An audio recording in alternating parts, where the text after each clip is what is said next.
কাকু, আমরা এদিক দিয়ে যাচ্ছিলাম, আর তখনই এই ভিখারিটা আমাদের সব টাকা ছিনিয়ে নিয়ে ওর থালায় রেখে দিয়েছে।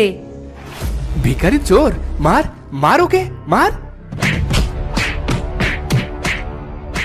ভিখারিকে মেরে তারা চলে যায়। আজও সেতু ফেরার পথে ভিখারিকে গাছের তলায় শুয়ে থাকতে দেখে।